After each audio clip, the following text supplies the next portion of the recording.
What if I told you that Elvis Presley, the Beatles, Chuck Berry, Little Richard, and almost every rock legend you know were all following the blueprint of a black woman with a guitar? A woman the world tried to bury, but who still changed music forever. Welcome back to Black History Stories 13 on YouTube.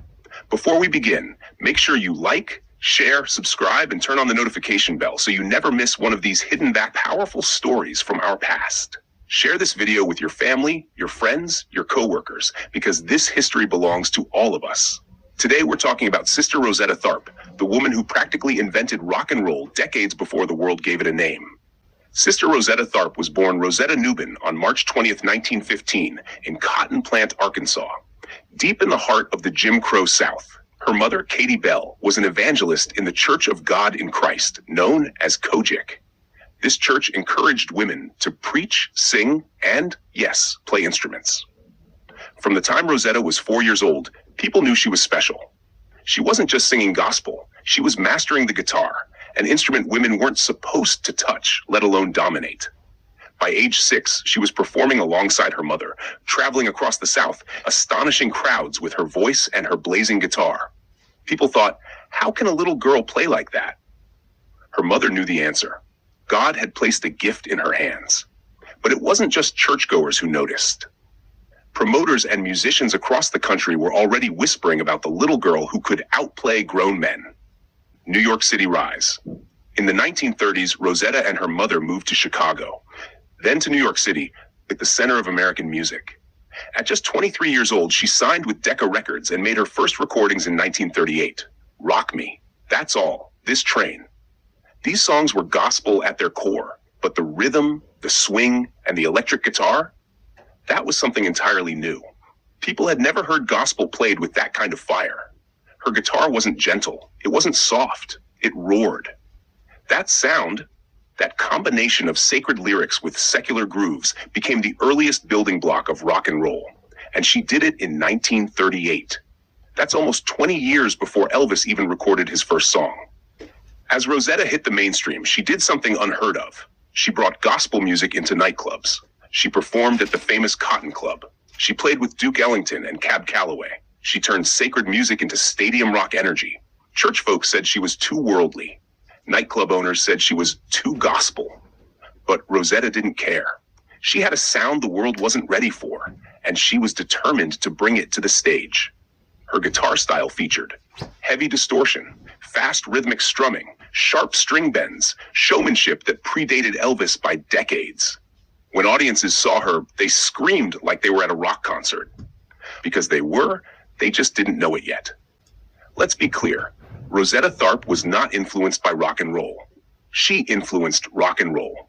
She was the blueprint. Chuck Berry, the father of the rock guitar, learned much of his stage presence and musical phrasing from Rosetta. He admitted it. The duck walk, the fast riffs, the charisma. Rosetta did it first. Little Richard. When he was just a teenager, he opened for Rosetta Tharpe. She heard him practicing behind the stage and told him he belonged in show business. She paid him for his first big performance. Without Rosetta, there might not have been a Little Richard. Elvis Presley. Elvis grew up in the South, constantly exposed to black gospel and blues. He studied Rosetta's moves, especially the way she played guitar and the way she controlled the crowd. The Beatles. British musicians like Paul McCartney, John Lennon, and Keith Richards were raised on American blues and gospel records, and Rosetta's electric guitar style was one of their biggest inspirations. The truth is simple. The rock and roll sound that took over the world came from Sister Rosetta Tharpe, a black woman from Arkansas playing gospel on an electric guitar.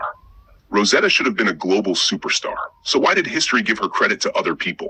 3 reasons. 1. Racism. The industry wasn't ready to celebrate a black woman as the creator of America's most profitable music genre. 2. Misogyny. Women weren't seen as instrumentalists, especially guitar heroes. The media focused on male artists, even when they learned from her. 3. Homophobia. Rosetta had romantic relationships with women, including singer Marie Knight. Historians deliberately downplayed her personal life. 4. The gospel label. Because she sang gospel, the industry refused to acknowledge her as a pioneer of rock, even though her guitar sound is rock. Rosetta was groundbreaking, but she didn't fit the white, male, marketable mold the record labels wanted, so they buried her contributions. After years of being overlooked, Rosetta's legacy has been rising again. In 2018, she was finally inducted into the Rock and Roll Hall of Fame as an early influence. Her videos have gone viral on social media. Musicians today, from Alicia Keys to Brittany Howard, praise her openly. Her 1964 performance in Manchester, England, where she played an electric guitar in a fur coat, standing on a rainy outdoor platform, is one of the most iconic rock performances ever recorded. She wasn't just playing music. She was showing the world what was possible. Even when they tried to erase her, her sound lived on. Rosetta faced health issues later in life, including diabetes, which led to the amputation of her leg. But she kept performing. She never lost her fire. Sister Rosetta Tharpe passed away on October 9th, 1973, and was buried in an unmarked grave. It took fans and musicians decades to finally honor her with a tombstone. But even without a marker, her music marked the world. If this story moved you, inspired you, or taught you something new, make sure you like, share, and subscribe to Black History Stories 13 on YouTube.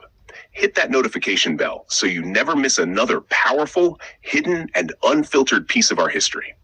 This is Black History Stories 13, where we uncover the stories they tried to bury and bring our ancestors back into the light.